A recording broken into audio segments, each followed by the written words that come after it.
display, loading up boats with the bales of cotton, getting no rest till the judgment day. Get yourself a brand new yellow, love it, baby, with the apple of your eye. Old times clothes are high and well, they often do very better chicken pie. Here we all work on the Mississippi, here we all work while the white folks play, loading up boats with the bales of cotton, getting no rest till the judgment day.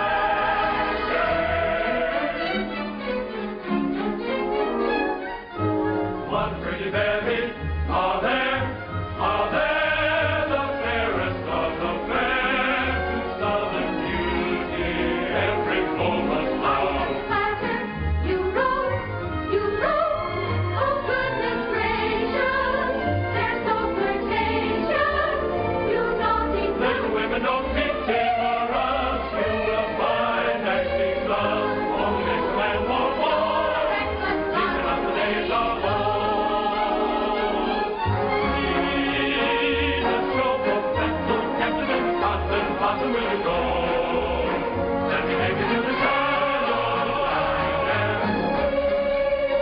delightful, but too joyfully accept I have to make a law. Get permission from the Hello, dear, from Captain Andy.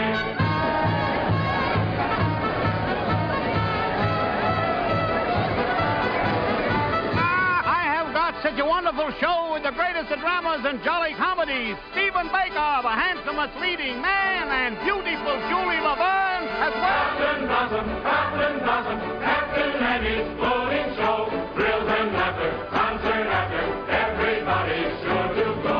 Captain Blossom, Captain Andy's floating show. Thrills and laughter, concert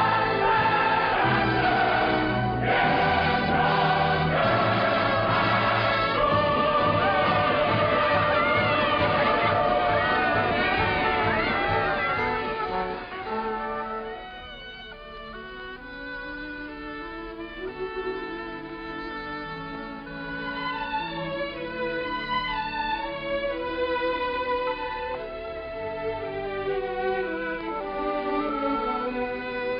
Who cares if my boat goes upstream, or if the gale bids me go with the river's flow?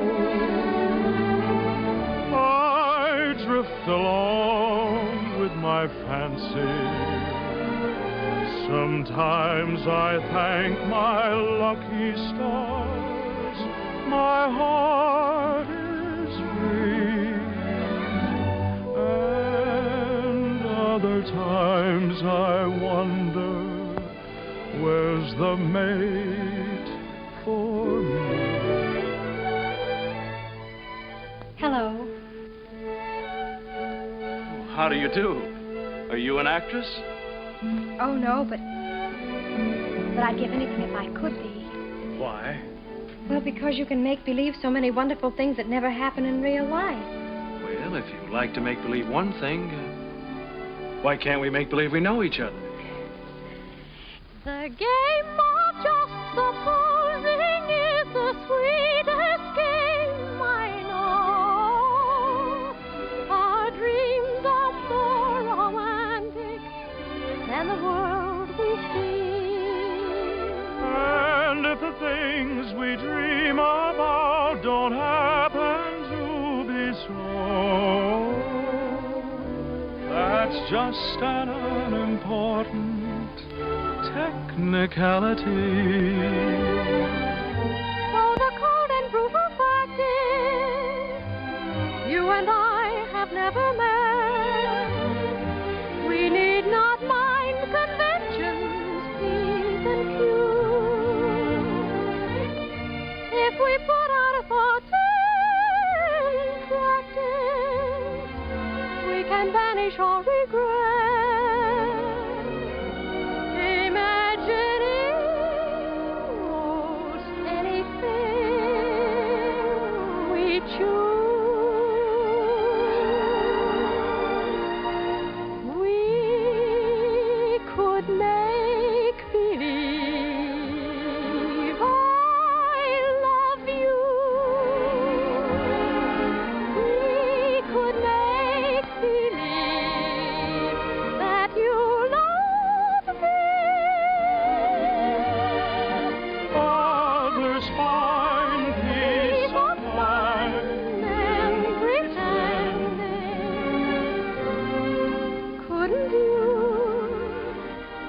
Couldn't I?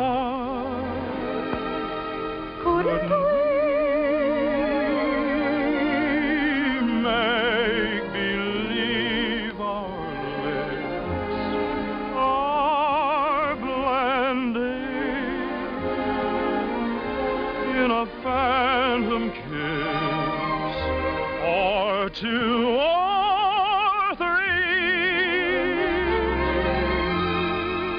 Might as well make believe I love you.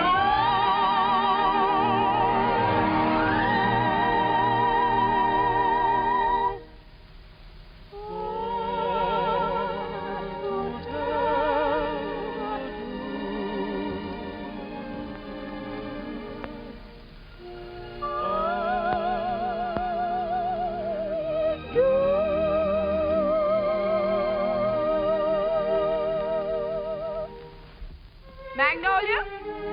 Yes, Mother. Goodbye. I hope I see you again.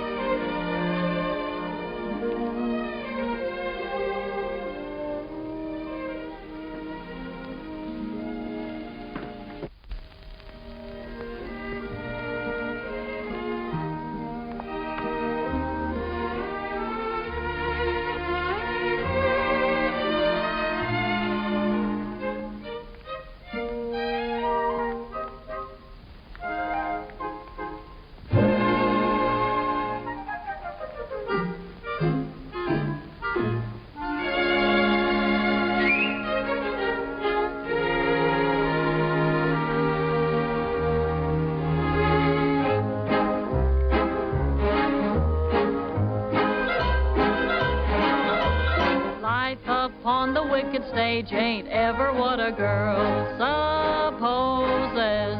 Stage door Johnnies aren't raging over you with gems and roses. When you let a feller hold your hand, which means an extra beer or sandwich, everybody whispers, ain't her life a whirl? Though you're warned against a roue, ruining your reputation, when you've played around the one-night trade, around the great big nation, wild old men who give you jewels and sables only live in Aesop's fables. Life upon the wicked stage ain't nothing for a girl. Though we listen to you moan and grieve, you must pardon us if we do not believe you. There is no doubt you're crazy about your awful stage. Life upon the wicked stage ain't never what a girl's supposed. Stage door Johnnies aren't raging over you with gems and roses. If some gentleman would talk with reason, I would cancel all next season. Life upon the wicked stage ain't nothing for a girl.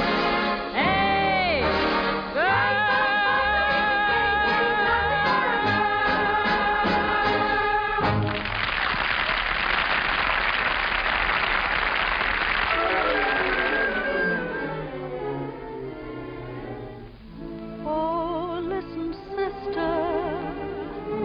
I love my Mr. Man, and I can't tell you why. There ain't no reason for me to love that man.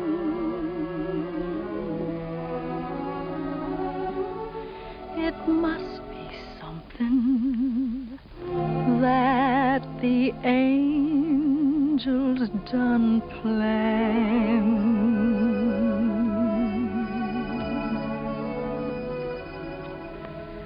Fish gotta swim, birds gotta fly.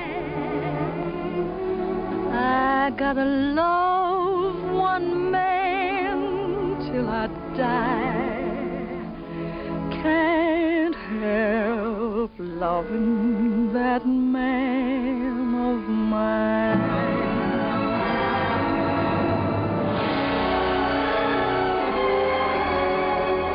Tell me he's lazy, tell me he's slow, tell me I'm crazy, maybe I know. Can't help loving that man of mine.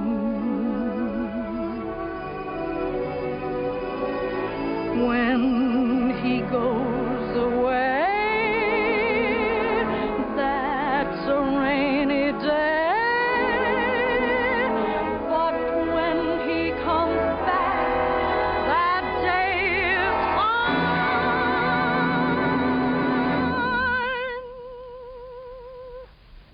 The sun will shine.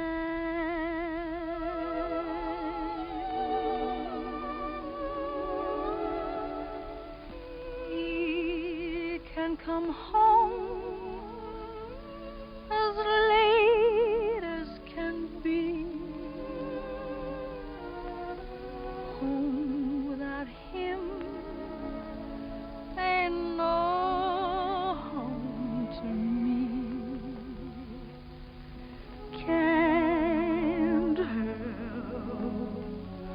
loving that man of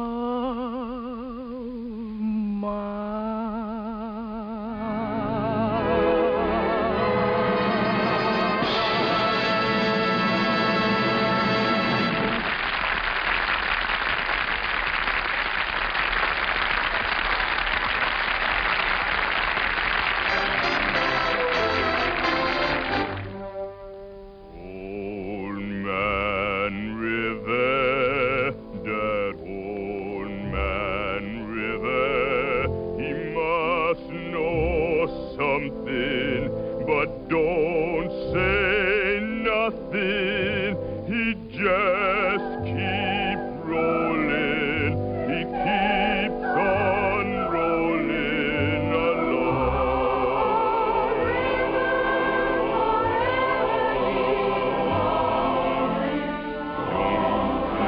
Plantators, he don't plant cotton, and them that plant them is some good cotton. But old man River, he just keeps rolling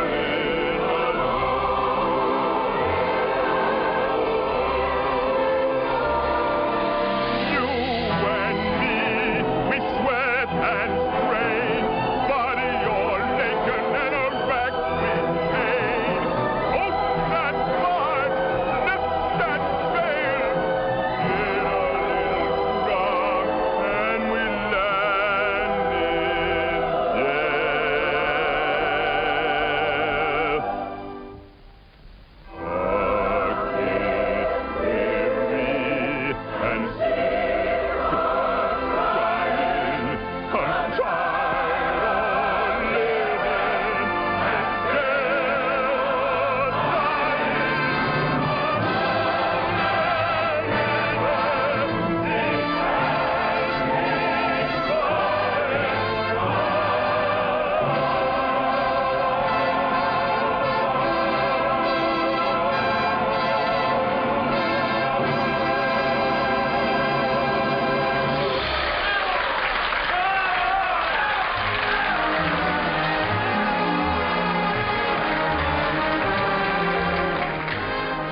still It'll run over a year. Well, over a year.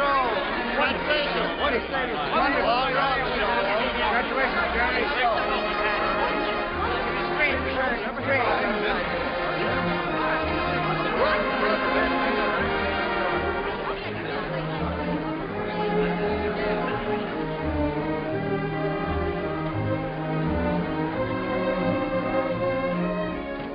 That was a swell show, Mr. Kern.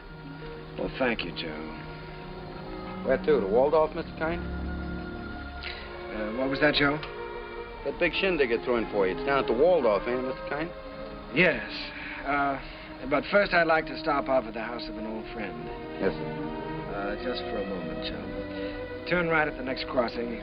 It's not very far. I'm looking for an old brownstone house. It was the home of a very great and good friend. Tonight during the show, I couldn't seem to get him off my mind. Yes, sir. And I'd like to be alone for a few minutes, Joe, before we go down to the Waldorf and face that crowd. Oh, I get you. It's like a minute of silence, something like that, huh? Yes, Joe, something like that.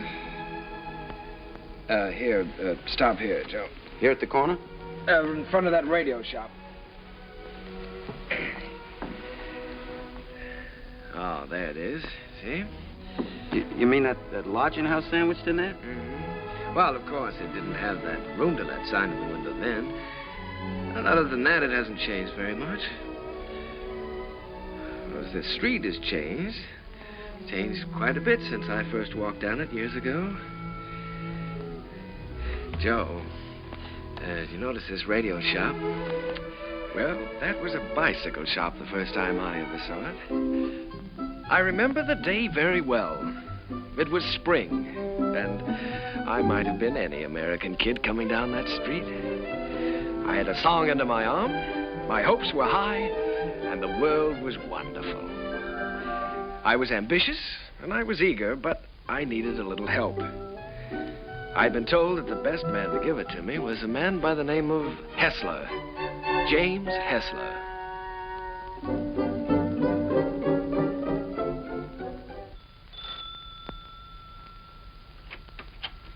Come in.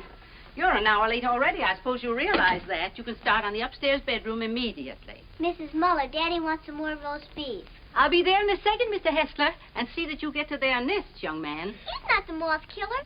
I'm a songwriter. A songwriter. I see. You entered under false pretenses. Well, it won't do you any good, young man. Mr. Hessler isn't seeing songwriters anymore. He's going in for better things. Maybe he should have some roast beef. He's very hungry. Shh. Don't mention roast beef in front of a songwriter. Look out, give me a snack here. No, so it is, so it is. You feel like you're going to fall down and faint, don't you? Dear. Well, you can come in for a while. Can't have people fainting in the house, not even songwriters. Thank you. Come in, come in.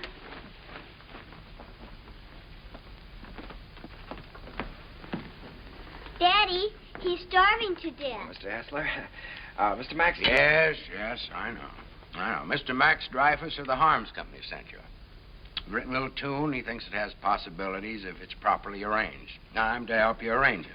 Look how skinny his neck is, Daddy. Why, he said that, He told you that I was the greatest arranger in America, and I should give you a few lessons. Oh, my friend, he's right. There's only one catch. I've given up arranging. I'm through dressing up silly little tunes for girl shows and beer halls. I'm going to write some real music for a change. Oh, here, Mrs. Set it down here. The trouble with you songwriters is all you ever think about is making money. Here, sit down, have some roast beef. Oh, well, no, thank you. Go ahead, sit down.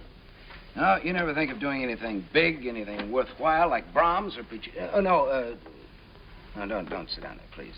It's Mrs. Hessler's place, Rester, so we always keep it set for her. Oh, I'm sorry. Yeah, sit down here. No, all you fellas want to do is write sugary little tunes and make a lot of money. Did you ever hear Beethoven's Eroica? Or Mozart's Jupiter? Didn't they do something to you? Great heavens, doesn't genius touch you fellas at all? Daddy's a genius. Yes, Daddy's a genius. No, my friend, in 3 weeks I'm going to England where I can work. I can have some peace and quiet. No mushy little melodies to be fancied up for public consumption. I'm going to write a symphony. Daddy's going to write an opera just for me. Here, go ahead, eat up. Maybe it'll give you some gumption. Well, I'm terribly sorry, Mr. Hessler. I had a big lunch with Mr. Dreyfus just before I left. It was roast beef, too. Yeah, well, Oh, what's the matter? Just because you're not hungry, you don't have to go, do you? Have some brandy with me. Help me celebrate my liberation from mediocrity. Mrs., get a couple of liqueur glasses, will you? Sally, will you show the gentleman into the parlor? I'm going upstairs and see if I can find that bottle of Napoleon. Have you a song in there? Mm-hmm. I'm taking piano lessons. Daddy wants me to be an opera singer when I grow up. Why don't you write an opera? Well, Sally, I'm afraid I only write the silly little tunes. You know, the ones your father doesn't like. Let me see if I can play your song. Do you mind? Oh, I wish you would. It's very easy. Here.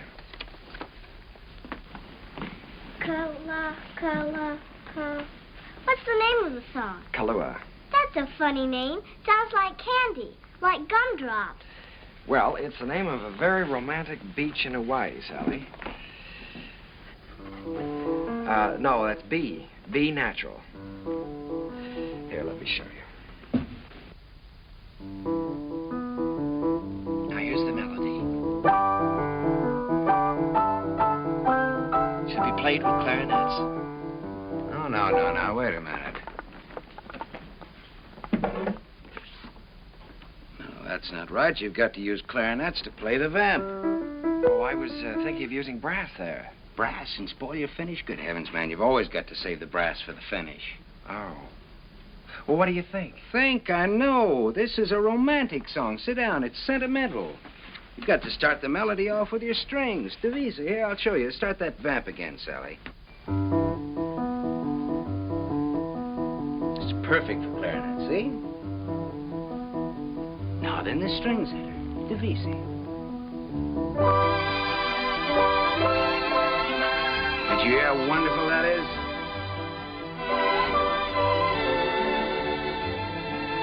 Now then, add trombones, muted trombones.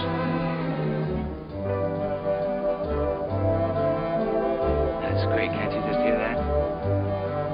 Sally?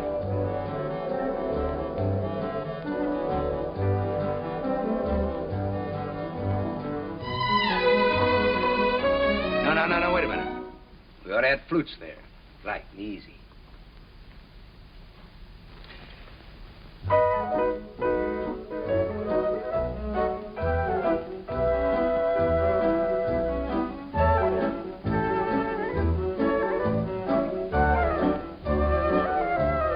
Now then, add your breath.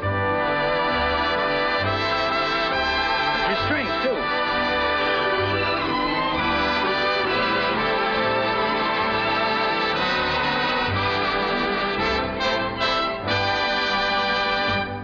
You see? Not easy? It's a good song, too. It's very good. Is that yours? Yes. Mm-hmm. That's all right. What's your name again? Kern. Jerome Kern. Well, I'm glad to meet you, Kern. Make yourself at home. And I did. My life became a pattern of notes and clefs, tempos and modulations. We worked hour after hour, day after day. It was the beginning of a friendship. It was the beginning of a lot of things. And now, not only did I have a best friend, I had a best girl, Sally. And what a girl. Oh, those were never to be forgotten days, and I hated to think of them ending. But at last the time came when Jim had to leave for England. Oh, here, Jim, let me help you. Oh, it's those symphonies of yours. They're as heavy and bulky as lead. Nice they're not tinny like some tunes I've heard. Oh, Sally, honey, come here. All right, here we go. Fortissimo. Dum-da-da-dum-da-dum. Bum. Got it. Oh, you carry a lot of weight, Sally. It was easy. Come along, Sally. At least we're not going to miss the boat. Goodbye, Mr. Kern. Goodbye, Mrs. Goodbye, Sally. Bon voyage. What does that mean? Happy journey. Bye, Uncle Jerry. Be a good boy. This will be the end of it, boys. Don't forget to pack my song, Daddy. No, I'm good. She means Kahlua. Oh, that is her song, Jim. You know, if it hadn't been for Sally, I wouldn't be here now. Well, she's very fond of you, Jerry. I'm going to miss her. I'm going to miss all of you.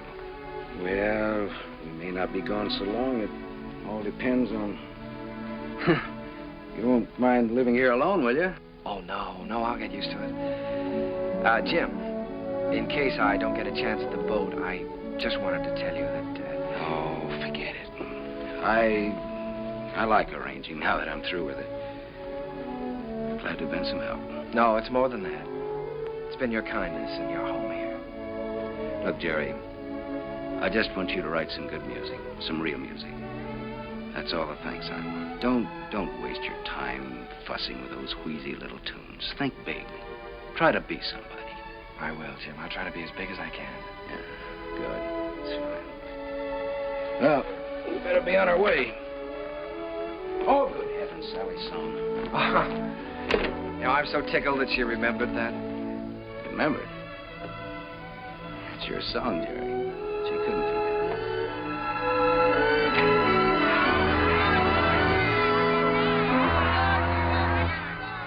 I stood there watching that boat pull out of the harbor, and I was lonelier than I'd ever been in my life. I walked through the days that followed, from office to office, theater to theater, always getting the same discouraging answer. The big hits were all English or European, and the local talent just didn't seem to have a chance. Broadway was closed to an American. From 23rd Street to Times Square, they were all playing Follow the Leader. And the leader was Charles Frohman. A moment. He's with Keller. Cecil Keller, the English composer. Mr. Frohman's not interested in American songs at the moment. He's leaving for England in a few weeks. Good day. How do you do? My name is Kern, Jerome Kern. Oh, yes. How do you do, sir? I see you have the deeds with you. Mr. Frohman's very anxious to see them. Deeds? You're the man from the real estate office, aren't you? No, I'm a songwriter. These are some of my songs. Your name isn't Kernan? No, Kern. Jerome Kern. I'm sorry. Mr. Frohman hasn't a minute to waste. I'm afraid I must say good day. Well, now, maybe if he'd listened to one of my songs, I have one that could be made very English. Good day, sir. Goodbye, Mr. Frohman. Goodbye, Mr. Keller. I'll see you in London soon. I'll call you when I get there. Thank you. I'll be waiting for your call.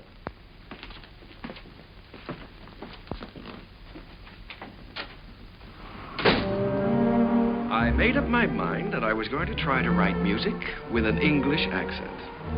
So I sailed for London. I wish I could say with flags flying and my courage high. But the sea and I and the boat didn't get along too well together. I was mighty glad to see land again.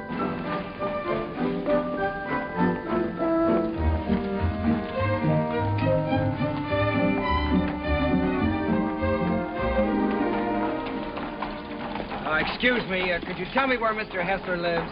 Hessler? We have a Wesley and we have a Smith. No, Hessler. Mr. Jim Hessler. Uncle Jerry! Sally.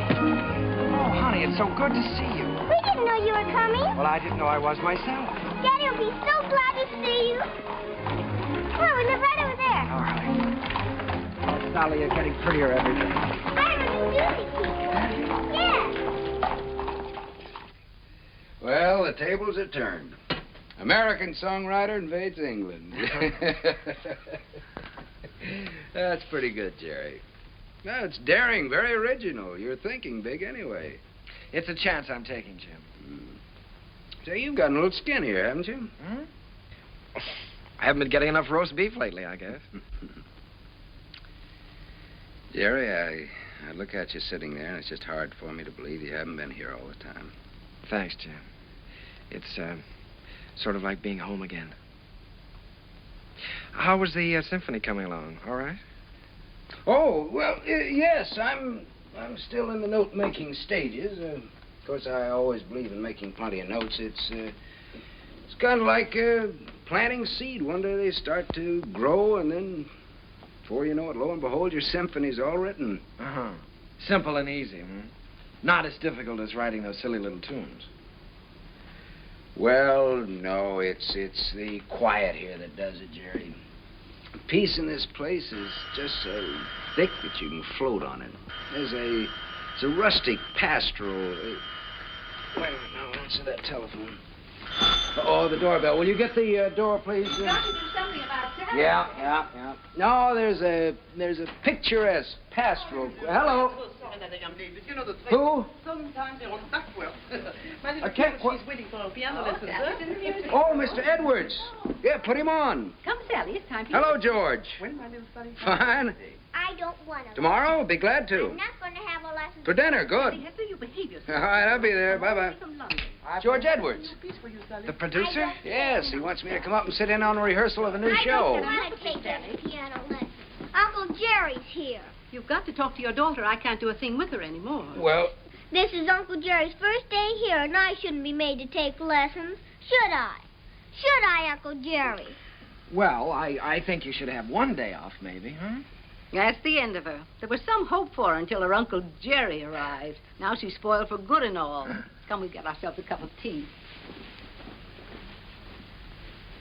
You know, Sally, I'm inclined to agree with you. I think Uncle Jerry's arrival does call for a celebration. Now, what'll it be? London or the fair? Oh, the fair, Daddy. Please, the fair. All right. The fair it is.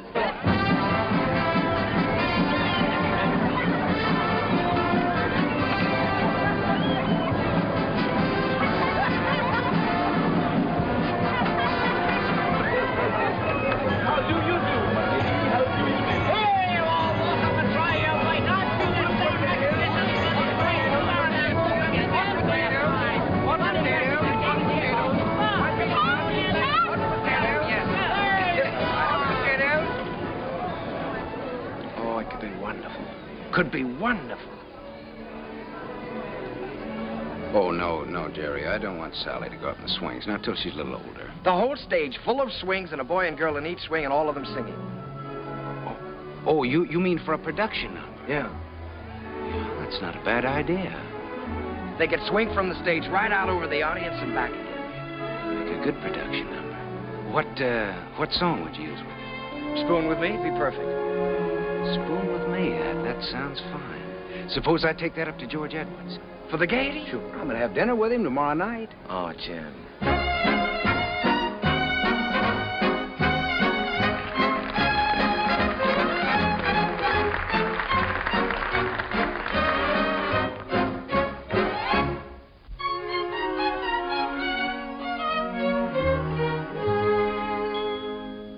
I don't know why I am so very shy.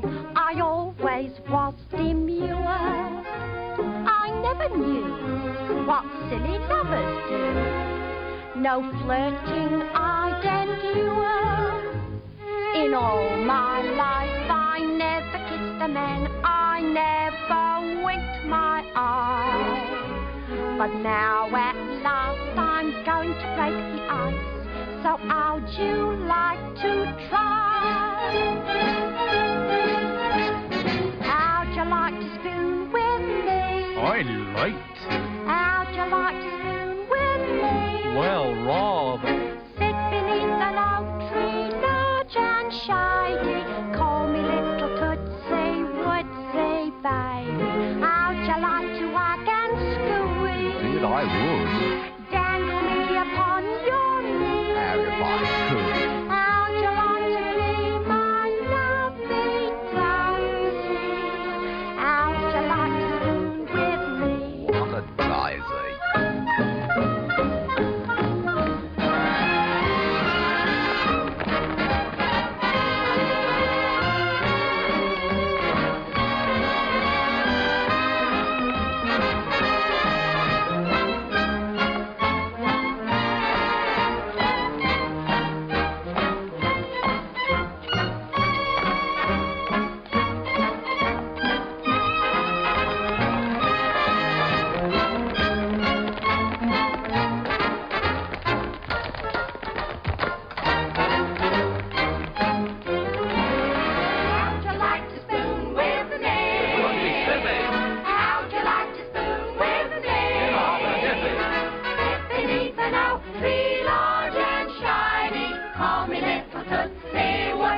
Pardon me for intruding. You've been pointed out to me as the composer of that delightful number with the swings in it. My name is Froman, Charles Froman.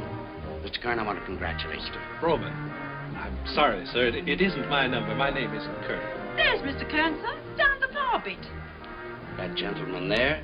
Why, he can't be the composer. It's him, sir, sipping sherry. And a very nice gentleman he is, too, sir, for a musician. Mr. Froman, I have something here which I know you'd like. It's a beautiful number with parasols, with all sorts of parasols.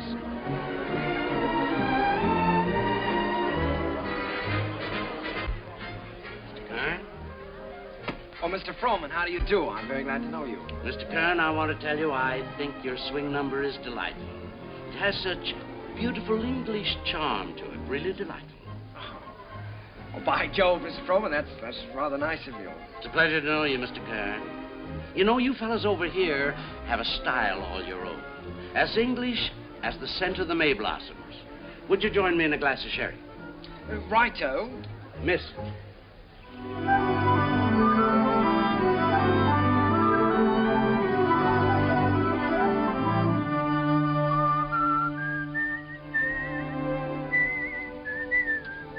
I'd give that one up if I were you.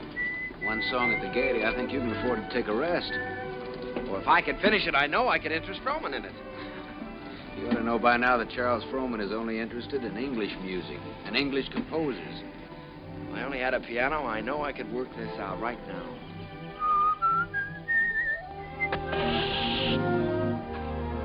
Flat. Well, it looks like you do have a little work to do. That town we passed wasn't very far back, was it? No, not very. Well, let me take your bike, and I'll go back and see if I can borrow a repair kit. No, I think I'd better go. I can talk with the natives better than you can. Well, let me do it. I can use my accent on them. That's just what I was afraid of. No, you wait here and whistle yourself a little tune till I come back. Make sure you can find this place again. I'll find it.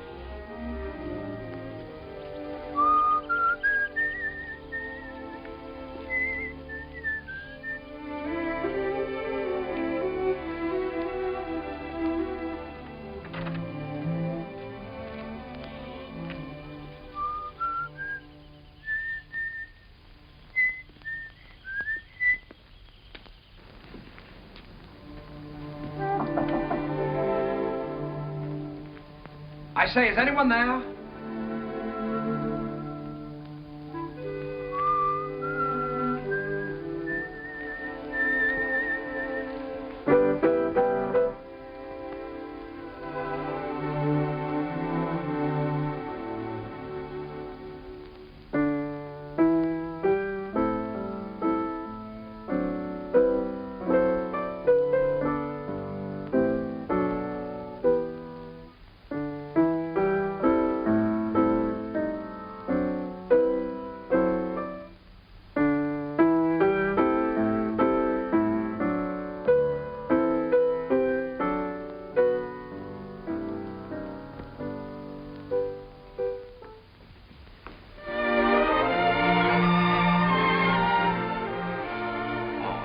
How do you do? Did Mr. Timkins send you? Well, I was passing by on my bike, and I got a flat tire, and, well, then you don't work for Mr. Timkins. No, I happened to notice your piano through the window, so I thought I'd come in and try out a little tune. I see. For a minute, I thought you were the piano tuner. No. Well, I'd better go before the owners. What do you do here? Gardening? A little. Oh. Well, I don't know whether anybody's told you, but for a working girl, you're very pretty. Thank you. You're an American, aren't you? Yes. Yes, I'm a songwriter. As a matter of fact, that song I was playing as you came in was mine. Did you like it? Oh, you wrote it yourself? Sure. Oh, I write lots of songs. Maybe you've heard this one.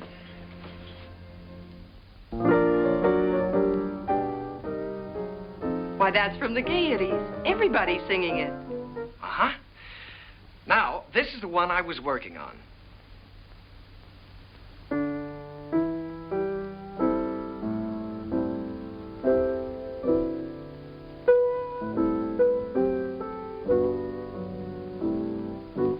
That I'm going to try to place for the Gaiety, too. Of course. I would if I were you. Don't you believe I wrote these songs? Tell me, When you compose, do you always break into people's houses to borrow their pianos? Oh. All right, I'll tell you what I'll do. If I place this with the Gaiety, I'll send you tickets and you can come and see for yourself. Will you? I'll tell you when I get the tickets. I beg your pardon, miss, but your mother would like to speak to you. She's in the upstairs sitting room. Thank you, Katie. I'll be right up. Well, I'm terribly sorry. But I still wrote those songs. And I'll still be waiting for the tickets. Will you? Wonderful. I won't forget.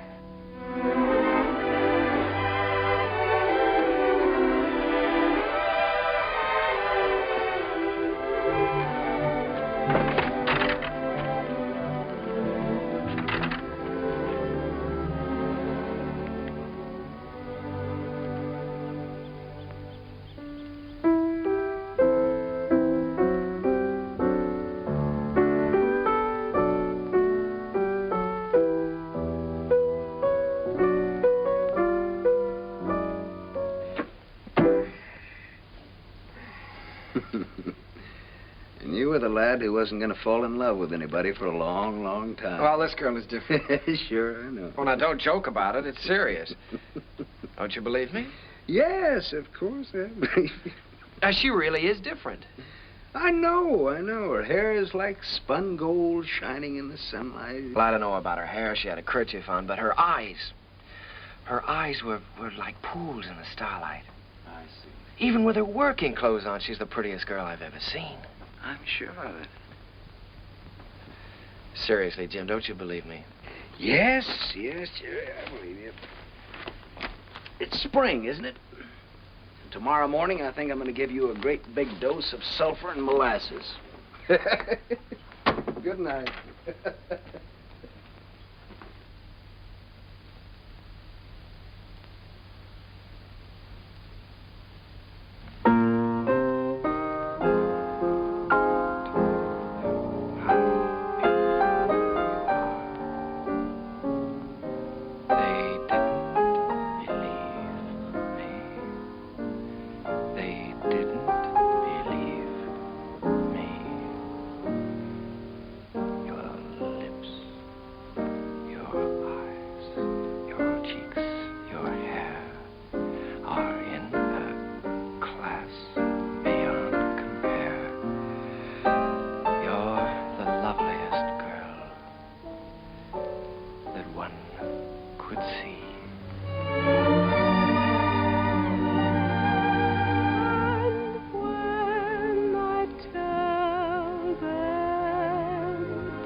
Noticed. When I look at you, I can't seem to see anything else. Oh, writing songs again. Perhaps we better stop and have lunch. All right. You can move in under those trees there. Isn't it a beautiful day? Beautiful. Now, let's see. You've seen Westminster Abbey and the Tower of London, and you've seen Buckingham Palace and Hampton Court. Maybe there's something I can tell you about this place. Eva, let's drop the history course for a while. Do you mind? Not that it isn't interesting, but, well, there are a few things I'd like to know about you, too. Well, all right. What would you like to know about me? Oh, just the ordinary things. things you like and things you don't like, and where you went to school, and who was your first beau, and what you want out of life. That's a tall order. Where shall I start? The things you like. Oh, I guess I like what everyone likes. I like books and picnics and dancing and music. What about musicians? Oh, certainly musicians. And what do you want out of life? Oh, I guess again what everyone wants. Happiness. Have you ever given any thought to getting married? Why, of course. Doesn't everyone? Are you set on any particular type of man? I have been at different times. When I was 16, I desperately wanted to marry the star cricket player at rugby. And now? Now? Oh, now I don't really know. Except that he must have a sense of humor, and he must be kind, and he must be intelligent and good company. And of course, he must love me very much. Well, I know somebody with at least one of those characteristics. Someday I'll tell you all about it. Oh, good afternoon, good afternoon, good afternoon. And how have you been this afternoon? Well, I'll tell you how I've been. I've been looking Never mind, never mind. You feel wonderful. You feel great. How could you be otherwise after such a beautiful day? Tell me, my friend, how is your knowledge of English history? English history? Did you know that London happens to be the largest city in the world? Yes, I know that. Did you know that within the county of London there are 14 road bridges that cross the Thames? Now, there's the Waterloo. There's You don't say. Sounds dull, huh? Well, it's far from dull, my friend, when your history teacher is as beautiful as all the sirens of history put together. Did you know that all the swans on the Thames belong to the King of England? No, fancy that. And the male swan is called a cob. Well, what does that get? And did you know that when you walk into Hampton Court, you're walking right straight into history? Oh, my dear friend, you have so many things to learn about England. Have you ever heard of a man named Charles Frohman? Frohman. Well, now that's a familiar name. The face escapes me. How can you talk about Frohman when I'm talking about love? Oh, so that's been the theme of this little dissertation. Yeah. Well, I'm glad you informed me. Oh, that's all right. Because the next time Frohman's office calls, I'll tell him that you're too busy to be bothered. Yes, you tell him that I'm too busy.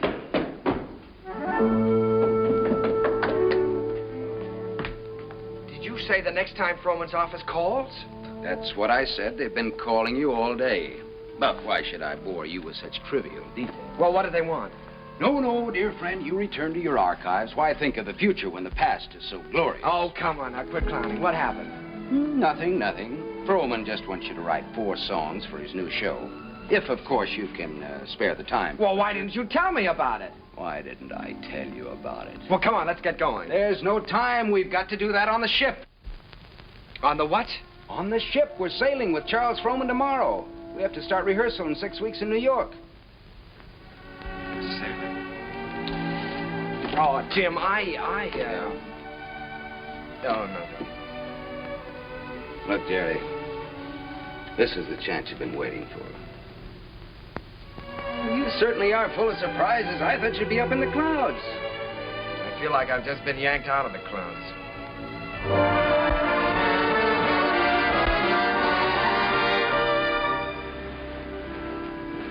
Jerry, aren't you coming down for lunch? No, Jim, I'm not very hungry. Now, look, you've got to snap out of this. It isn't the end of the world, it's the beginning. Here you are on your way back home with a Charles Frohman contract in your pocket. Why, you ought to feel wonderful. I know it. That's what I keep telling myself. You go back to England. If I just could have seen her once more. Jerry, it was all we could do to catch the boat. You couldn't help that. You talked to her on the phone. On the phone? What can you say on the phone? Hello, it's nice seeing you. Take care of yourself. Oh, Jim, there were so many things that I wanted to say to her. Now, look, Jerry, you've got to think about your career. Things are just starting for you.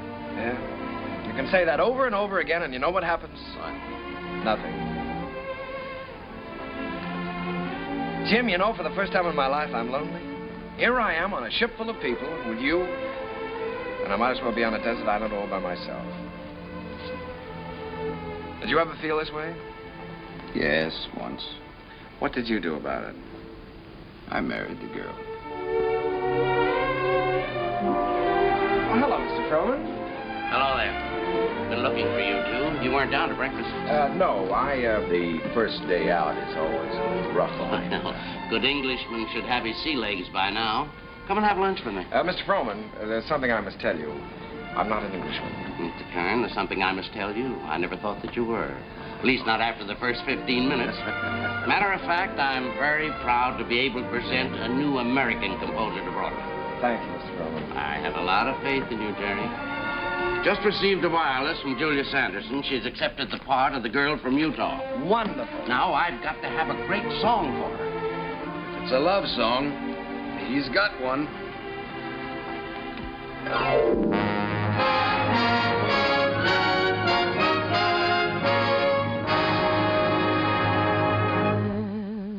When I told them how wonderful you are,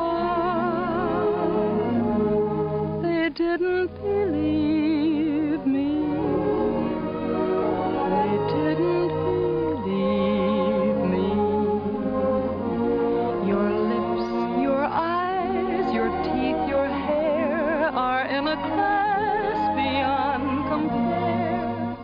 You're the handsomest boy that one could see. And when I tell them, and I'm certainly gonna tell them, that you're the boy whose wife one day I'll be, they never believe me. They'll never believe me that from this great big world you've chosen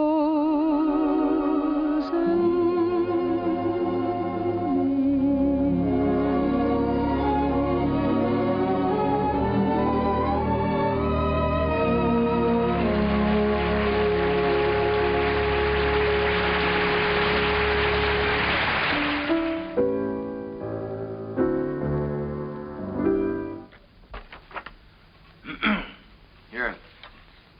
I've got the Clouds number worked out pretty well now, huh? I never realized that writing a complete score was such a job before. Well, one good all-night session like this does wonders. I could use another week. We weren't 3 weeks late already. Oh, I hope he likes it, Tim. Rowan, he'd be crazy about it. If he hadn't gone out and bought himself another show while he's been waiting. Good morning. Sally, what are you doing up? I'm going to have my breakfast. Right. It isn't morning already. No, it can't be. Sally, you'll be late for school. I'm coming. Say, Jim, don't you think I better call Froman's secretary and get an appointment? You better call him at home. It's a little early. Good morning. Bryant 2446, please. Do you think it's in good enough condition for him to hear? Oh, yeah, sure. It's in good shape for a first draft. Hello, this is Kern, Jerry Kern. Mr. Froman was expecting me to call today about an appointment. He's leaving for England. Well, but he promised that he was going to listen to my show, Oh Boy, for his next production. Saying it's today. Oh, all right, thanks. Well, that's it. He's gone over to buy himself another English show. Well, he can't. No? No, he can't. We worked like dogs on this score, Jim. And I had all my plans made, too. After he bought it, I was going to jump the next boat for England. I'd forgotten about that young lady. Wait a minute. I've got an idea.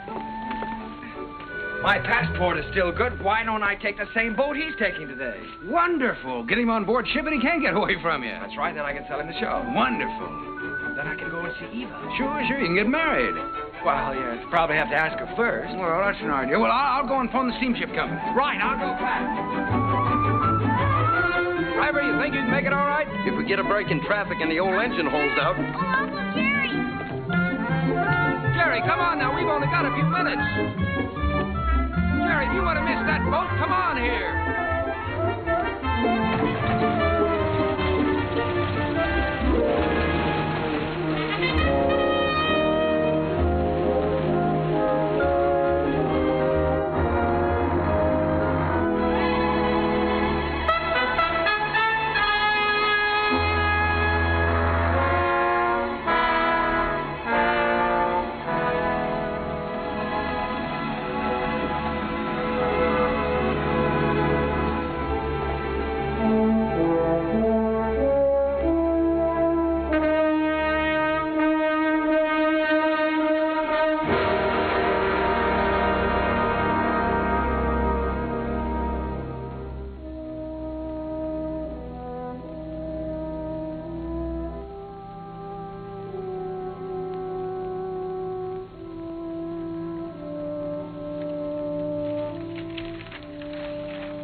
Charles Frohman. It's like watching an era crumble in front of him. The theater's gonna miss him. Yeah? You were very lucky to miss that boat, Jerry. Seen Max around? Oh, hello, Jim. Victor? No, I think he went over to Comstock and Elliott's. What a terrible tragedy. Yes, it's unbelievable. Jerry and I were just talking. Jerry, you know Victor Herbert, don't you? This is Jerry Kern, Victor. How do you do, Jerry? It's a great honor to meet you, Mr. Herbert. Charlie Frohman spoke of you quite often. He had great hopes for you. Well, he was very kind. He liked you. But more important, he respected you. And it's easy to see why. You've got a song to sing. Thank you, Mr. Herbert. Look down at that city, Jerry. It's made up of millions of people. And music has played a part in all their lives.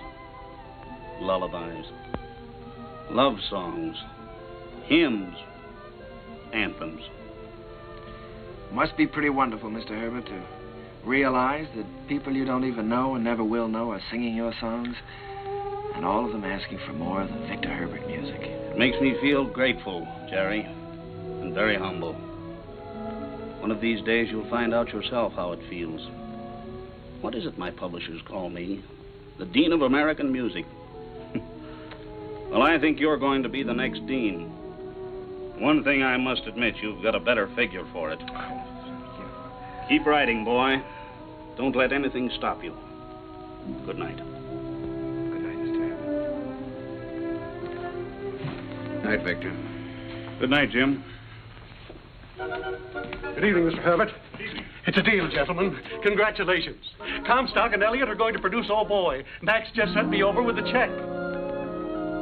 What's the matter? Aren't you fellas happy? Yeah, we're happy. Thanks. Turn out those lights again, will you, Ed?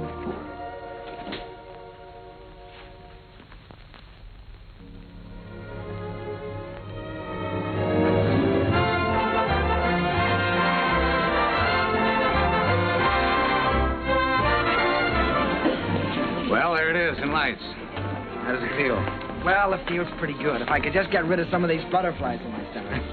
How do you feel? Well, I've got a little butterfly trouble myself.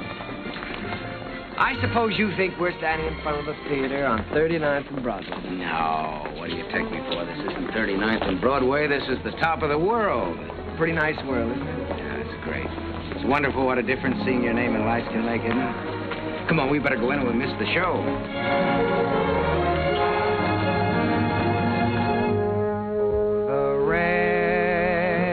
Comes a pitter-patter, and I'd like to be safe in bed. Skies are weeping while the world is sleeping, trouble heaping on our heads. It is vain to remain and chatter, and to wait for a clearer sky. Helter-skelter, I must fly for shelter till the clouds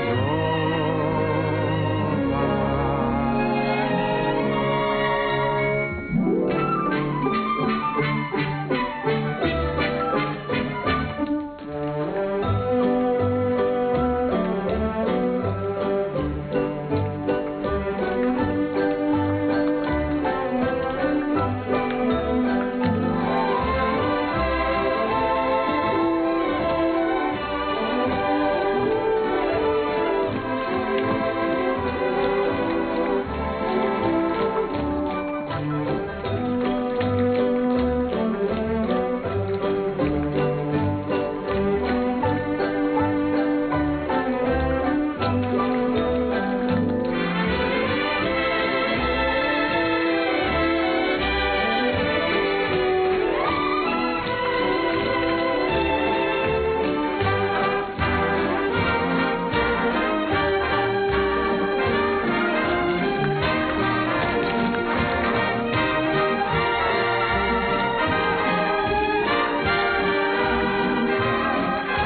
Jerry. You're in, my boy. Listen to that applause. That's for you. Don't wake me up. Don't anybody wake me up.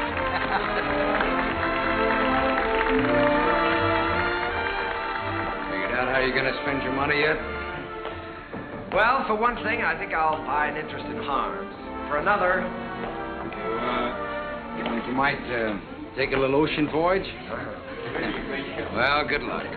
I don't see how she can possibly say no. No, that's what I'm worried about. I'm afraid she is going to say no, Jim. You know, I can't get her out of my mind. She's... Yeah, I know. I've been through this before. She's everything you've ever dreamed of on this earth. She's everything I've ever dreamed of in heaven.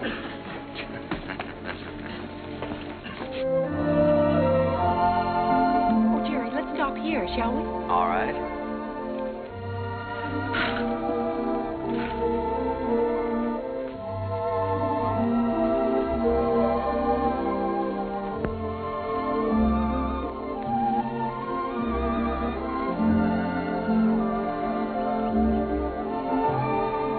Jerry. You know, you didn't write very often. Well, my letters weren't very interesting, Eva, so I tore them up. As a matter of fact, you didn't write very often yourself. A lady doesn't correspond with a gentleman, unless it's a reason other than a personal one. Oh, well, now, doesn't that sound a little silly to you? No, it sounds altogether fitting and proper. Oh. You want to fight? A lady doesn't fight. Well, what does a lady do? Oh, you're impossible. Well, you're right. If I were you, I'd have nothing to do with me. In fact, if I were you, when I ask you to marry me, I'd say no. Just on the grounds that a lady never says yes. Now, see here. Are you going to ask me to marry you? Might, with a little encouragement. A lady doesn't... In my country, if a lady wants to be asked, she has to be encouraging. In my country... In your country? What in your country? Well, there are proper ways to go about such things in every country. Oh. Well, then let me put it this way. From the very first moment I saw you, when you walked in from the garden, I knew that out of all the women in the world, I'd finally found the right one, the only one. I wanted to tell you then. I wanted to say, hello, funny face. I don't know your name or anything about you, but I've loved you all my life. You were my first school teacher, my first date, the first girl I ever kissed, and everything in the world to me. You see, I recognized you immediately. You thought all that? That's right. I stood there thinking that, wondering what you'd do if I kissed you. What would you have done? What would you do now?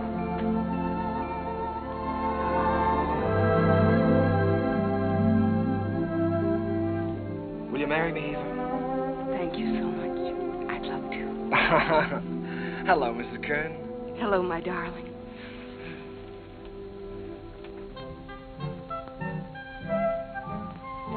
They're here, Daddy. They're coming up the steps. Welcome home. Jim! What, you old fox, you really did it this time. Nothing, my boy, nothing, just a little gesture. Jim, this is Eva. Hello, Eva. Hello. Well, you've married the nicest guy in this world, but the craziest. Oh, now, wait a minute. I was keeping that from her. Isn't she sensational, Jim? Jerry. Honey, turn around and let him look at you. Oh, Jerry. Look at that hair and those eyes. Have you ever seen a woman like that in your life before? Only once. No, I hope that both of you have all the happiness in this world. Oh, thank you, you. Jim. I think we have already. Forgetting me and the music. Oh, Sally, yes, I'm sorry, dear. Sally. On behalf of my father, Jim Hessler and myself. On behalf of my father, Jim Hessler and myself, I wish to congratulate you on the start of your voyage into the great sea of life. Oh, Sally.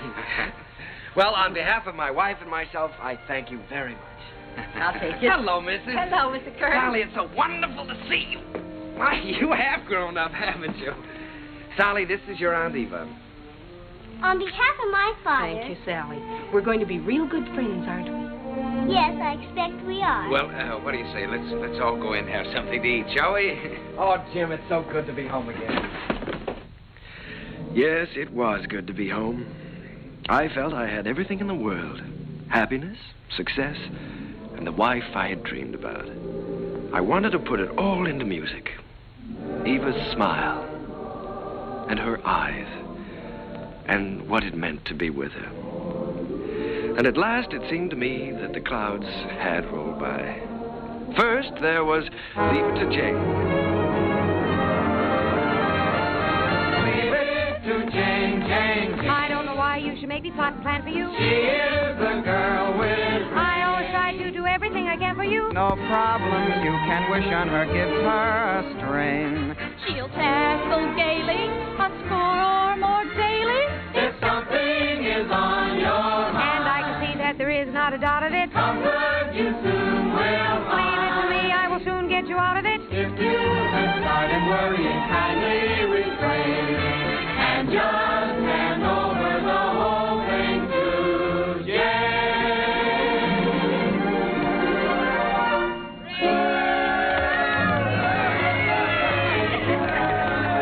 Well, Jane, why don't you tell us how you do it? Yes, come on, Jane, tell us. Oh, but it's really very simple.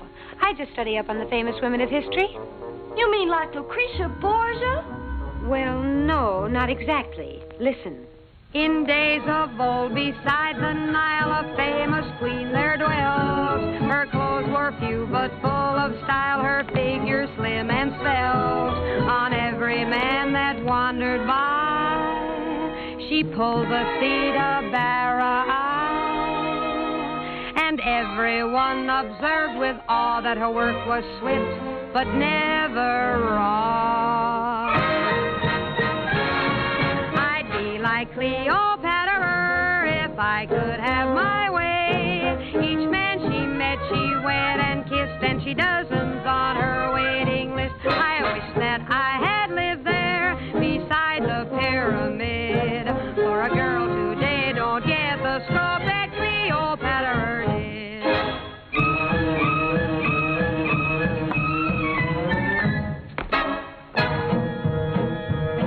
She danced new dances now and then, the sort that make you blush. Each time she did them, scores of men got injured in the rush. They'd stand there gaping in a line and watch her agitate her spine. It simply used to knock them flat when she went like this and then like that. That dancing Cleopatra was always on the spot. She gave those poor Egyptian kings something else to watch besides the Sphinx. Mark Antony admitted that what first made him skid was the wibbly wobbly wibbly dance that Cleopatra did.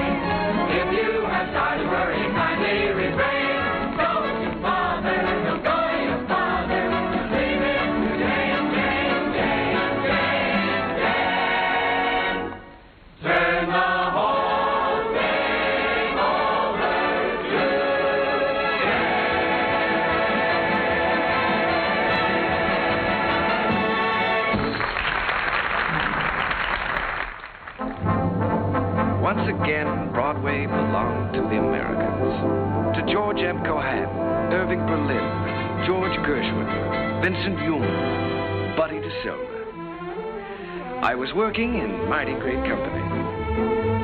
And in one of my own shows, Sally, I was fortunate enough to have the reigning queen of the era, the wistful, lovely, unforgettable Marilyn Miller.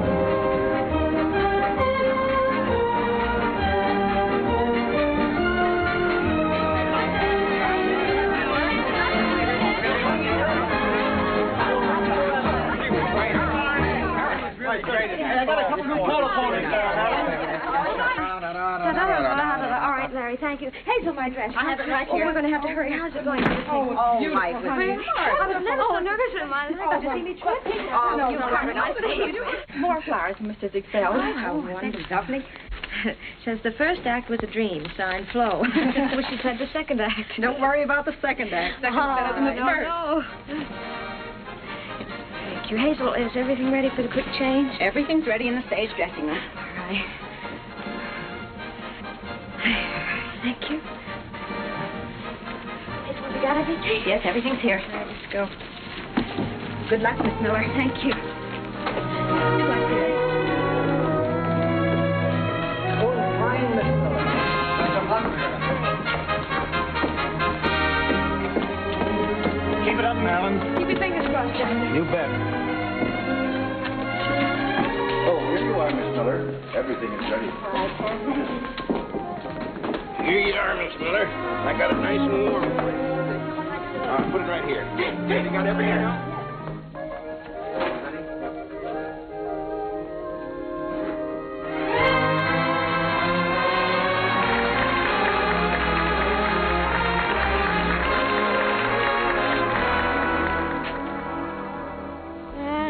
Wash my dishes, I'll be following a plan till I see the brightness in every pot and pan. I am sure this point of view will ease the daily grind, so I'll keep repeating in my mind.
I never thought I'd ever keep a scrapbook, but it was nice to know that people were singing my songs and asking for more. Night Boat, Good Morning Dearie, The Ziegfeld Follies. Curtains went up, curtains came down, and I think I got to look a little more like a musician. Eva grew lovelier with every passing year. Our life was rich and full and very satisfying. And Jim and I, well, we grew a little grayer, a little more settled, perhaps. He was still working on his symphony, Or so he said. But on the whole, the years didn't change as much. However, they certainly did change Sally. She was quite a young lady now. She'd been away at school. In fact, many schools. Well, Sally. Hello. Darling. Well, Sally, I thought you were at school. Well, I was. Oh. What happened this time? I just can't stand that school anymore, Uncle Jerry. I've left, and I'm not going back. What does your father say about that? Well, he hasn't said anything yet. He doesn't exactly know. You see, I just left there this morning, and I came right out here to talk to you. Oh, Uncle Jerry, I had to leave. I hated it so much I couldn't eat or sleep or anything. This is the third school you've left now, isn't it, Sally? Yes. Well, now, it seems to me that you ought to be able to make a go of one of them.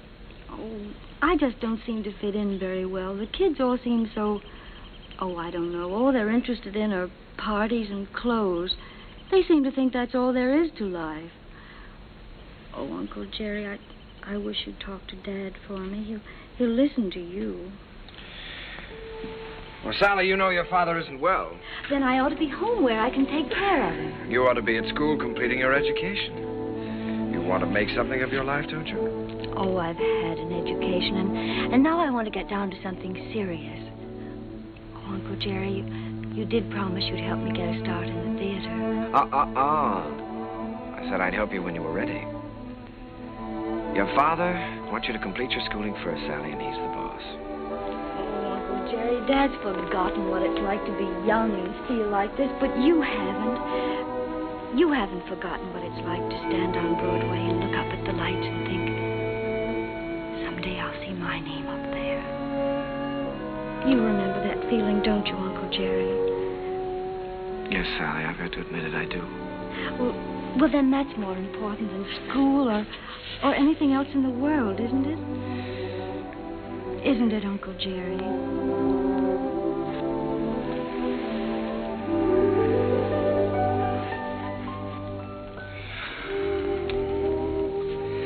It's the third time, Jerry. Yes, I know. Maybe we shouldn't have made her go back before. After all, if she hates it so much... Oh, Jerry, you can't keep on running away from things all your life. It's time Sally found that out. Well, you can't live another person's life for them either, Jim. It isn't fair.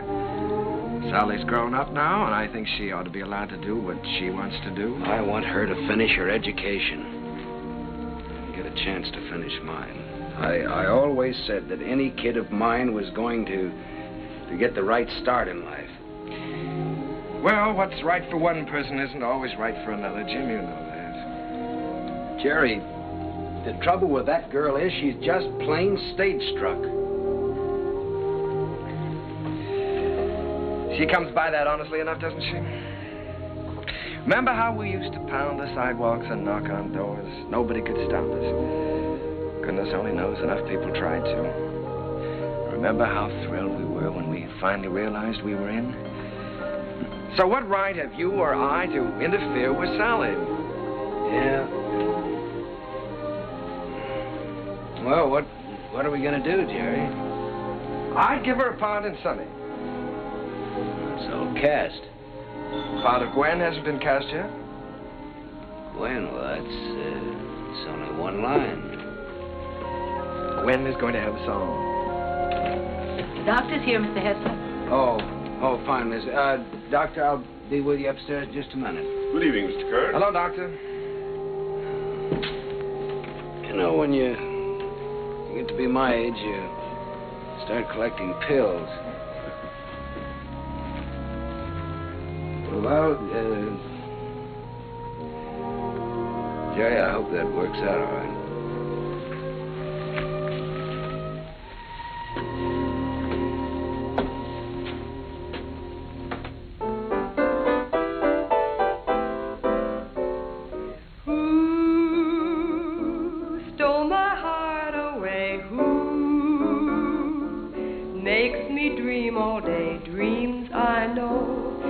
Never be true. Seems as though I'll ever be blue. you? Very well, Miss Miller, and you? Fine. Hello, Oscar. Jerry. This is a charming number. I was just telling Jerry how much I liked it. What a fine lyric you've written. Oh, thanks. Jerry, I've just been talking to Mr. Dillingham, and he thinks that Who should be a big production number instead of a solo, and that, of course, Marilyn ought to sing it. Oh. Well, then, of course, we'll have to do it. It puts me in rather a tough position, though, Oscar. After all, I did write it for Sally. I know you did, Jerry, but we'll give Sally something else. Oh, she's going to be awfully disappointed. It's a wonderful song, and I'd love to sing it, but I hate to take it away from her. Well, it's for the good of the show, Marilyn. I think you're right, Oscar. Have you thought, though, how you're going to tell Sally? It's not going to be easy. Oh, I thought you should tell her, Jerry. Oh, I was afraid you would. Well, after all, you know her so well, it shouldn't be too difficult. Well, it would be a lot easier if I didn't know her so well. Would you like me to tell her? I'm sure she'll understand. Would you do that, Marilyn? Certainly. Ask her to meet me in my dressing room. And don't worry. Thank you, darling. But Uncle Jerry wrote that song for me. I know. And I know how disappointed you must be, too. But, Sally, disappointments are part of the theater, and you've got to be able to take them. Well, the very same thing happened to me in my first show. I had to give up my song to the star. I think I felt pretty much as you're feeling right now. Then I think it's a pretty low, miserable trick for you to pull on someone else. Sally, listen to me a minute. This is your first show. You're just starting. Now, there are going to be a good many songs and a good many shows for you. It may be difficult for you to understand now, but one day you'll realize you've got to give and take, whether you like it or not. I'll never take a song away from anyone else, especially if it's their first real chance. Sally, please don't put this on a personal basis. I don't want to take the song away from you. Then why are you doing it? Mr. Dillingham thinks it's best for the show.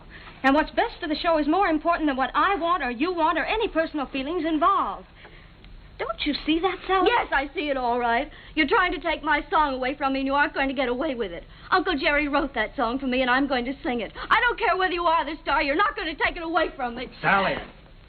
She can't have my song, Uncle Jerry. Don't let her talk you into it. I don't care what happens. She can't have my song.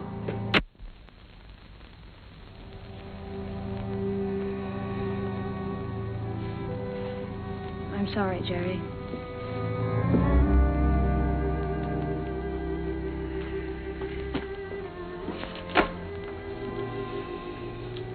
What is it, Sally? Am I still in the show, Uncle Jerry? If you want to be. You won't have a song, though. He took my song away from me, the song you wrote for me. Sally, there's a little thing called the good of the show. Apparently the show didn't seem very important to you this afternoon. Not important. You didn't care what happened to the show just so long as you got your way. The theater doesn't work that way, Sally. Nothing works that way. I learned something today. I suddenly realized that you're not ready for the theater yet. Not ready? No. All you have to offer is a small talent, a great deal of conceit, in return for which you want success.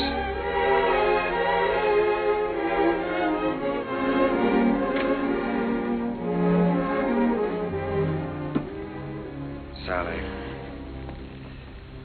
I've known you and loved you ever since you were a little girl.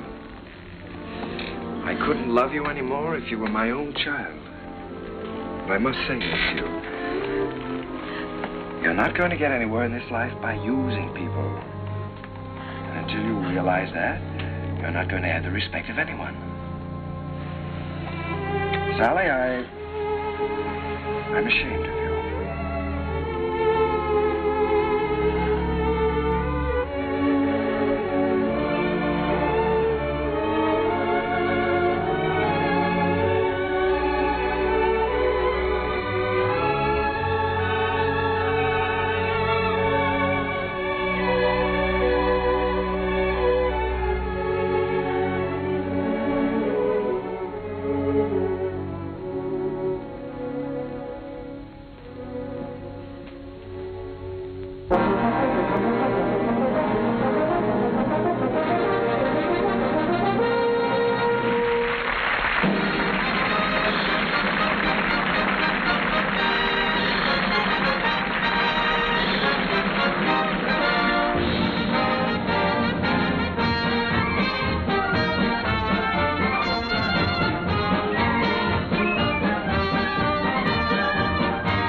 back into my memory's eye.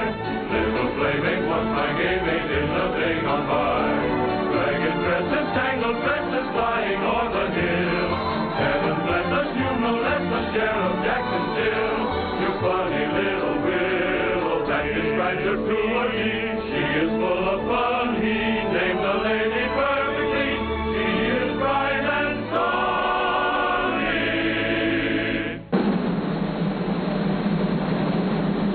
Never comb your hair, sonny. Leave the breezes there, sonny. Let your stockings fall down for shocking. The sound is all that you do. Smiling all the while, cowboy. Where'd you get your smile from, boy? Little sunny girl, be my honey girl, sunny.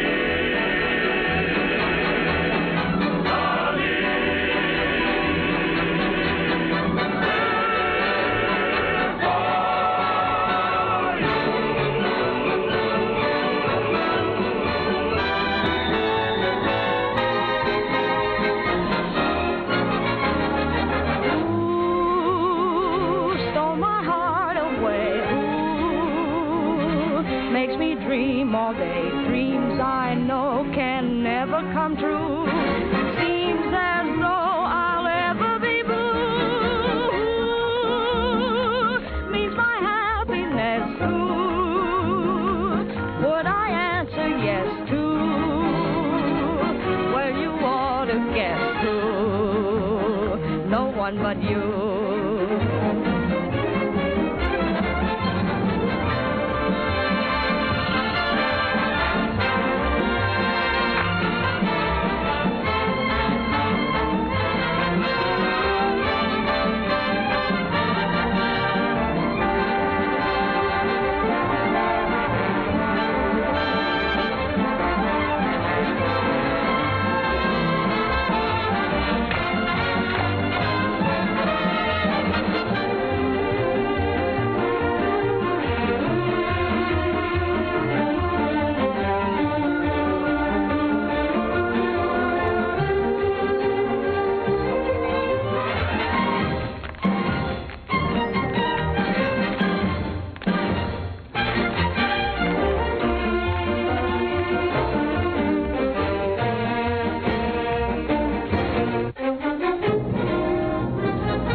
Yes, Miss Mullen.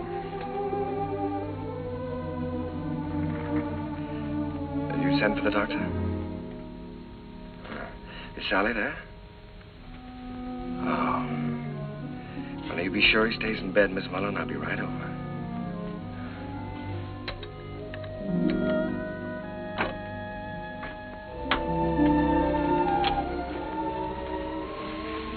The doctor get here? He's upstairs in Mr. Hessler's room.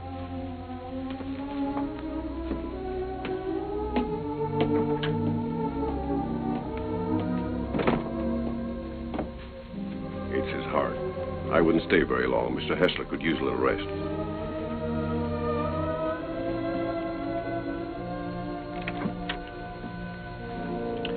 Well, good evening, Jim. Oh, Jerry. We missed you at the theater tonight. How are you? Sally's gone, Jerry. Yes, I know. Mrs. Muller told me. She didn't come down for dinner, so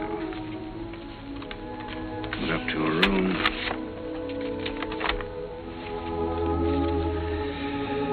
Dear Daddy, I'm going out on my own. Don't worry about me. Someday you'll be proud of me. I'll always love you. P.S. Tell Uncle Jerry I still love him. It's all my fault, Jim. I shouldn't have suggested that she'd be in the show. No, Jerry. Sally is Sally. It's time both of us faced that. Yes, I know, but I think I heard her. Well, she's got spunk, all right. But Jerry, she's young. She's way too young to be out on her own. Well, now, look, Jim, don't you worry about this. I'll bring her back. I wish you'd do that. I promise you I'll try my utmost. Yeah, just as soon as you can. Good night, Jim. Why don't you get back into bed and get some rest? Yeah. I left no stone unturned trying to find Sally. Personal ads, private detectives. But the answer was always the same. No one had seen her. It was a futile hunt. I tried to keep Jim's hopes alive, but I think he knew. And then, one night... Please don't mention that I telephoned.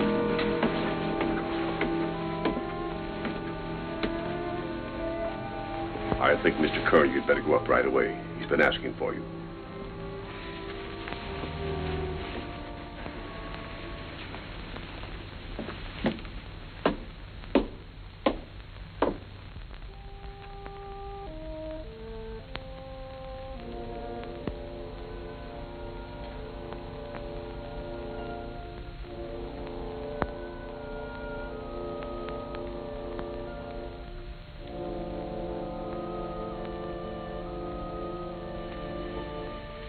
Jim.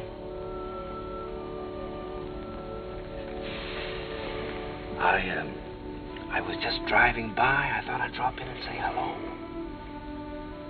Yeah. You forget I've known you a long time. Feeling better, aren't you? Yeah, I'm fine. I feel fine. That's good. All you need now is a little rest. Kind of quiet around here now. Yes, it is, but things will be popping again just as soon as Sally comes back. Have you heard from her, Jerry? No, not directly.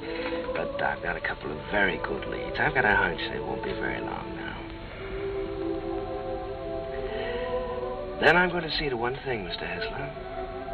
You're going to finish that symphony. I've kept you from that too long now. Oh, I forgot about that symphony. Forgot about it years ago. Well, what about your notes? I never made any notes. I was just posing as usual. You know, I used to go around hollering about being a genius. You are a genius, Jim. And you with your wheezy little tunes. You were writing the real music. The folk music of America. Thanks, Jerry, for letting me kind of stick around. No, wait a minute. Let's get something straight, Jim. I didn't let you hang around.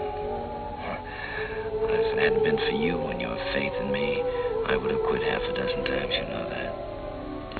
And if we're going to start handing out bouquets, I just want you to know that I don't know where to begin to thank you.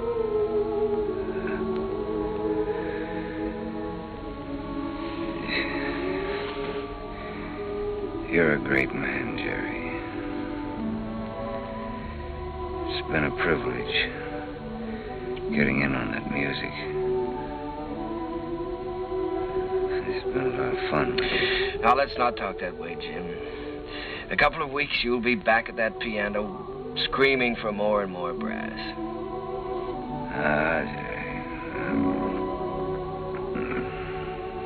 This looks like the time for strings.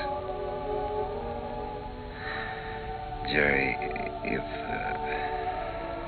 I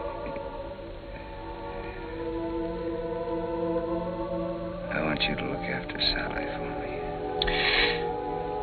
Jim, you're going to be all right. So is Sally. In a couple of weeks, why, we'll be laughing about this.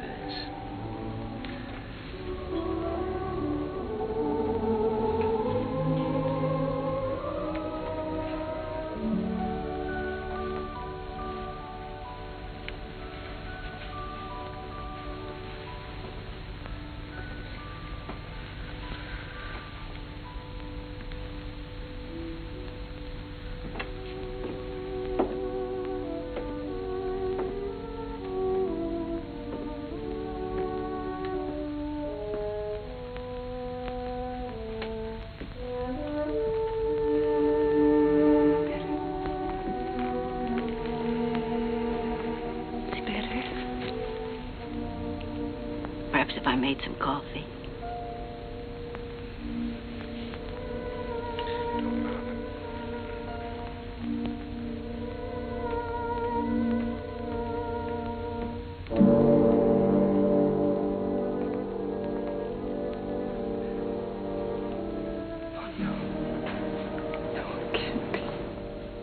Mr. Kern had hardly closed the door when he...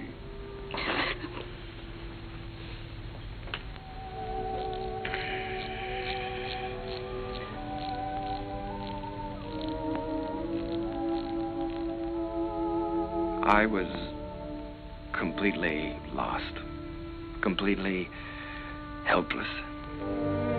Jim was gone, and I had failed him, was still failing him.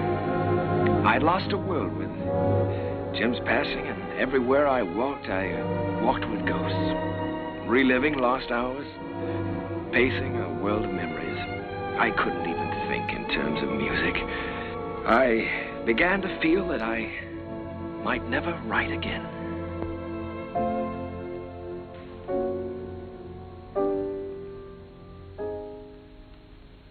How long has this been going on?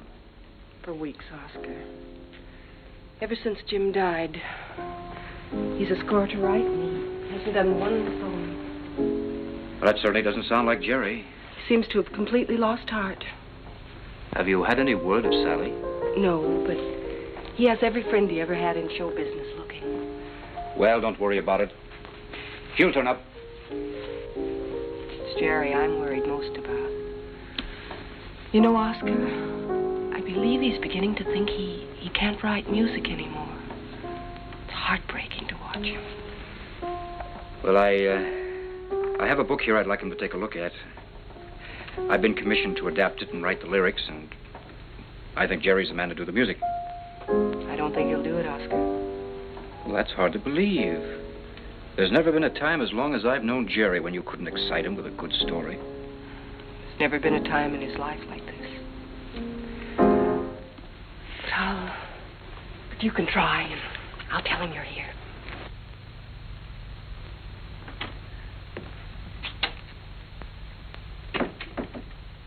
Hello. How's it going, dear? Oh, fine, darling, fine. I was just tinkering a little bit with the melody, but it's going to be all right. Of course it is. Aye, it is raining, isn't it? Jerry, Oscar Hammerstein's here. Oscar? Oh, darling, why didn't you tell me? Oscar, come in. Hello, Jerry. My goodness, it's good to see you. Won't you sit down? Sit down. Thanks, Jerry. Well, what's new? I'll tell you what brought me out here, Jerry. I came across a novel that I think's going to make a great show. Now, if you'll do the music, I'd like to do the book.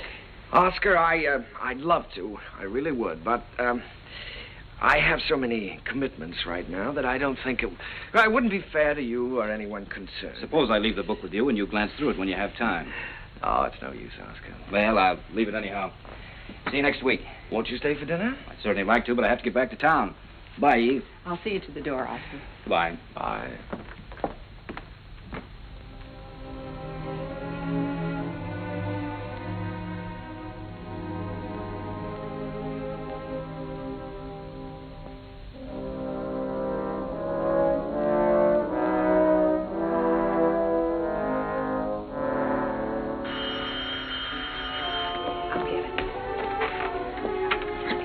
Hello? This is Mrs. Kern. Oh, just a moment, Mr. Kelly. Jerry, it's Arthur Kelly. He's got news of Sally. Hello, Arthur. Yeah. Oh, that's wonderful. In Memphis? What was the name of that club again? Club Elite, all this week. Yes, well, I'll get right on it. Thank you very much, Arthur. Sally is singing at the Club Elite in Memphis all this week. Oh, that's wonderful. Shall I pack a bag for you? Yes, darling, you do that and I'll call and make reservations.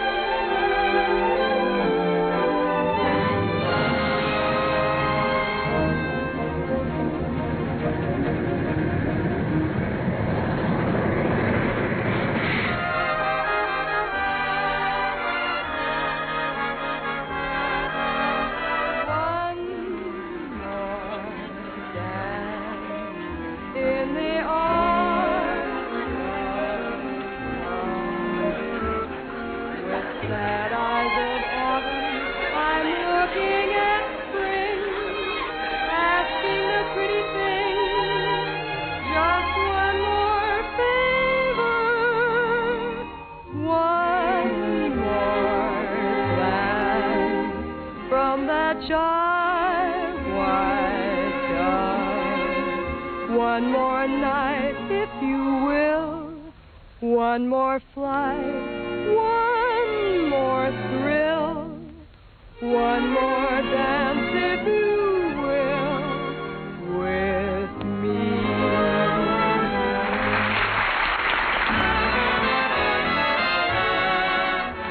Will you dance with me? Oh, no, thank you. No. Go ahead and dance with us, No, Charlie. thank you. Go ahead. Charlie. Will you dance with me? I sure will, baby. What's this? Sit down.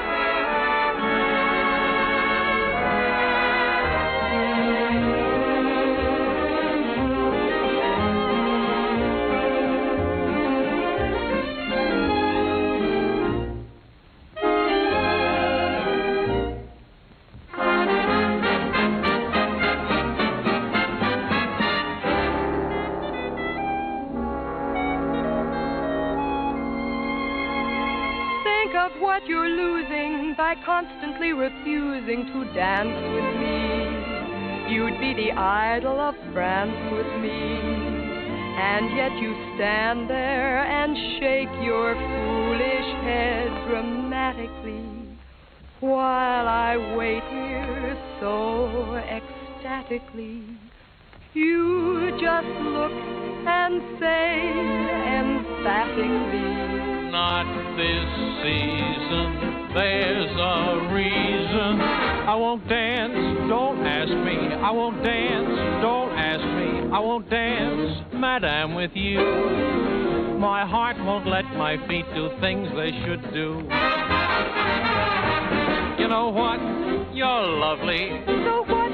I'm lovely. But oh, what you do to me. I'm like an ocean wave that's bumped on the shore. I feel so absolutely stumped on the floor. When you dance, you're charming and you're gentle, especially when you do the continental. But this feeling isn't purely mental. For heaven rest us, not asbestos. And that's why I won't dance. Why should I? I won't dance. How could I? I won't dance. Merci beaucoup. I know that music leads the way to romance. So if I hold you in my arms, I won't dance.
Sally. Uncle Jerry. Oh, Uncle Jerry, I'm so glad to see you. What are you doing here? Well, I was out front watching the show. Did you see what we did to your number? Yes. I bet you'd like to show me. Not at all. As a matter of fact, I liked it. I wish that some of the people who think my music is highbrow could have seen it. I'm so excited, I don't know what to do. You look wonderful, Uncle Jerry. More handsome than ever. How's Aunt Eva? Oh, she's fine. But of course she misses you. Oh, I miss her, too. I miss you both. Is she with you? You haven't told me yet what you're doing here. No, your Aunt Eva's in New York. And I'm here because somebody told me I could find you here. I've been looking for you for a long time now, Sally. Oh, Uncle Jerry, you shouldn't have bothered. I'm all right. Oh, I'm sure you are, but I promised your father I'd look after you. Sally, I want you to come back to New York with me. I can't, Uncle Jerry. I'd like to, but I can't. When I heard about my father, I never realized he was so ill, Uncle Jerry. You know I never would have left him. I know that, Sally. When I heard about him, it was as though someone had forced me to look into the mirror for the first time. I loved him very much, and I knew I'd broken his heart.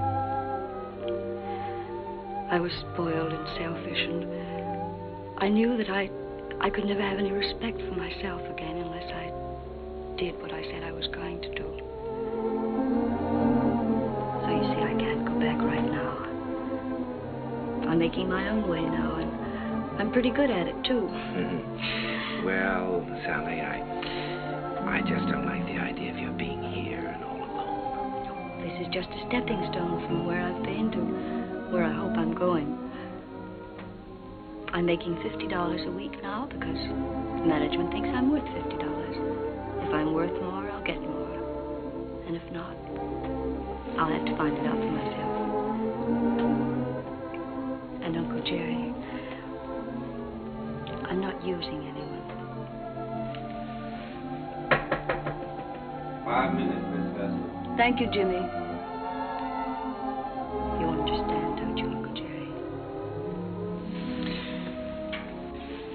Well, Sally, you know, darling, I'd give anything in the world if you'd let me help you. But I must say that I've never been quite so proud of anyone in my life as I am of you at this moment.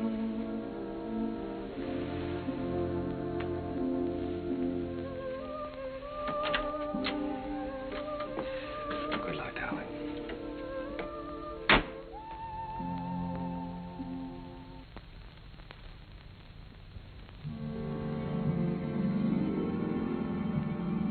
Gradually, I felt the old heartache misting away, and I was at peace.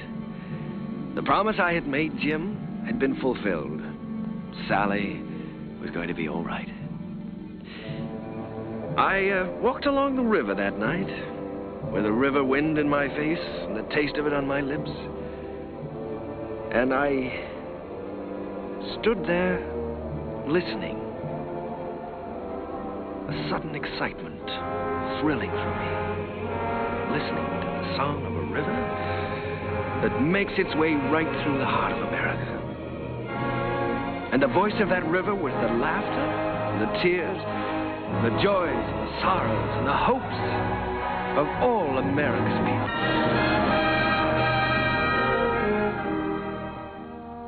Well, Joe, that's my story.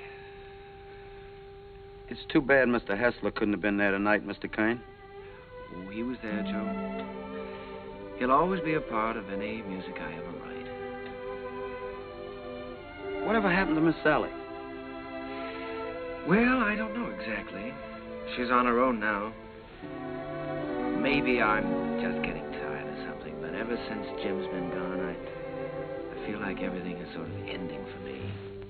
Maybe my music is ending too, Joe. Ending? After that show tonight? Hey, I gotta get you back to the Waldorf. You got some bows to take.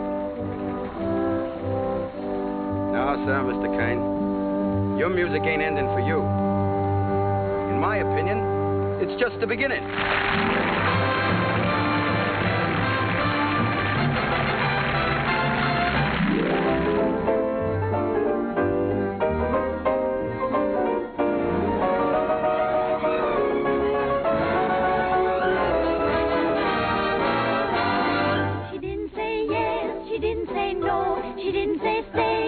didn't say go. She wasn't so sure that he'd be good. She wasn't even sure that she'd be good. So what did she do? I leave it to you. She did just what you do.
Do sit down, Mr. Kern. Oh, you sure we won't be in the way? Oh, certainly not. Not at all.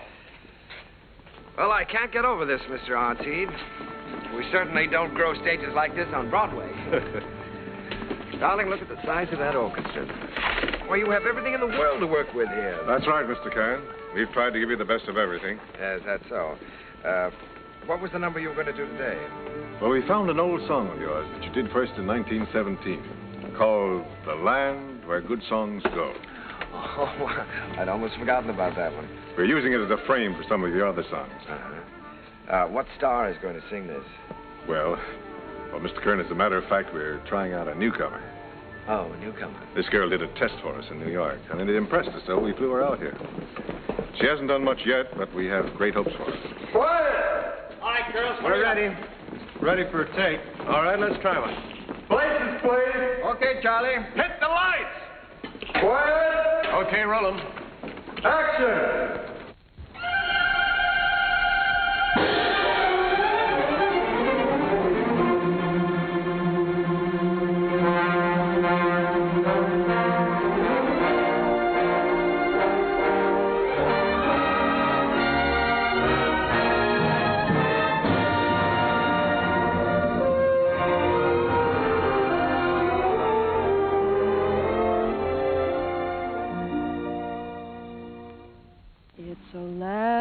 of flowers and April showers with sunshine in between, with roses blowing and rivers flowing, mid rushes growing green. Like her, Mr. Kern? Like her? I love her. I'd rather hear her sing one of my songs than anyone else in the world. Wouldn't you even?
that moment divine.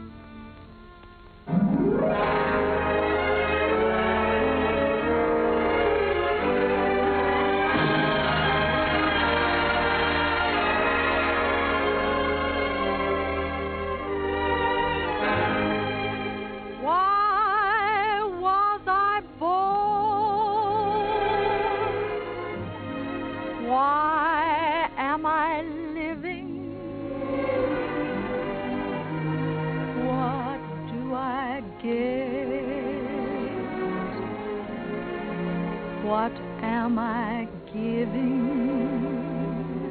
Why do I want the things I dare not hope for? What can I hope for? I wish I knew.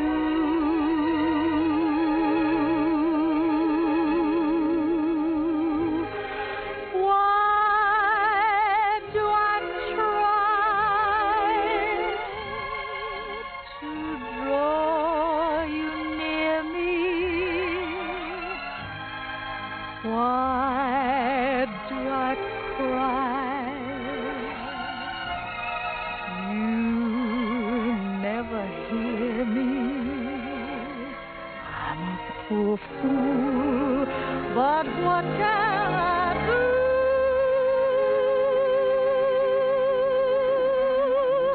Why was I born to love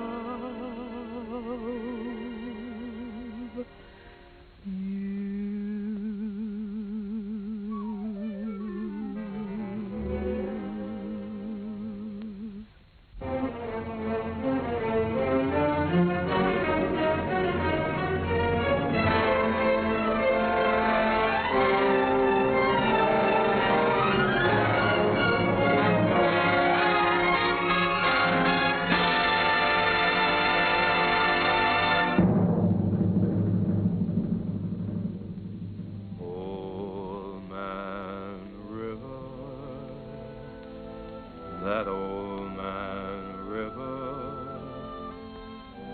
he must know something, but he don't say nothing. He just keeps rolling. He keeps on rolling along.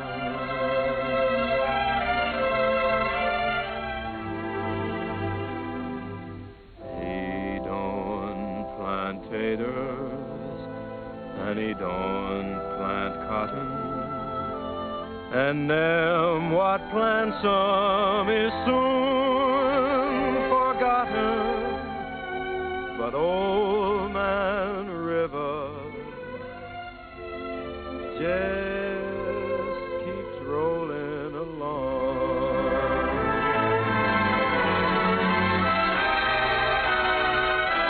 You and me, we sweat and strain, bodies all aching and racked with pain.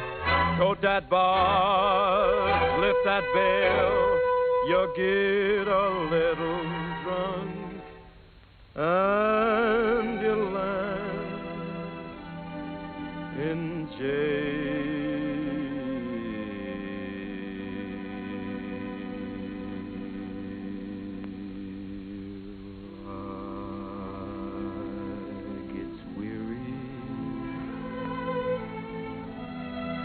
So sick of trying, I'm tired of living, but I'm feeling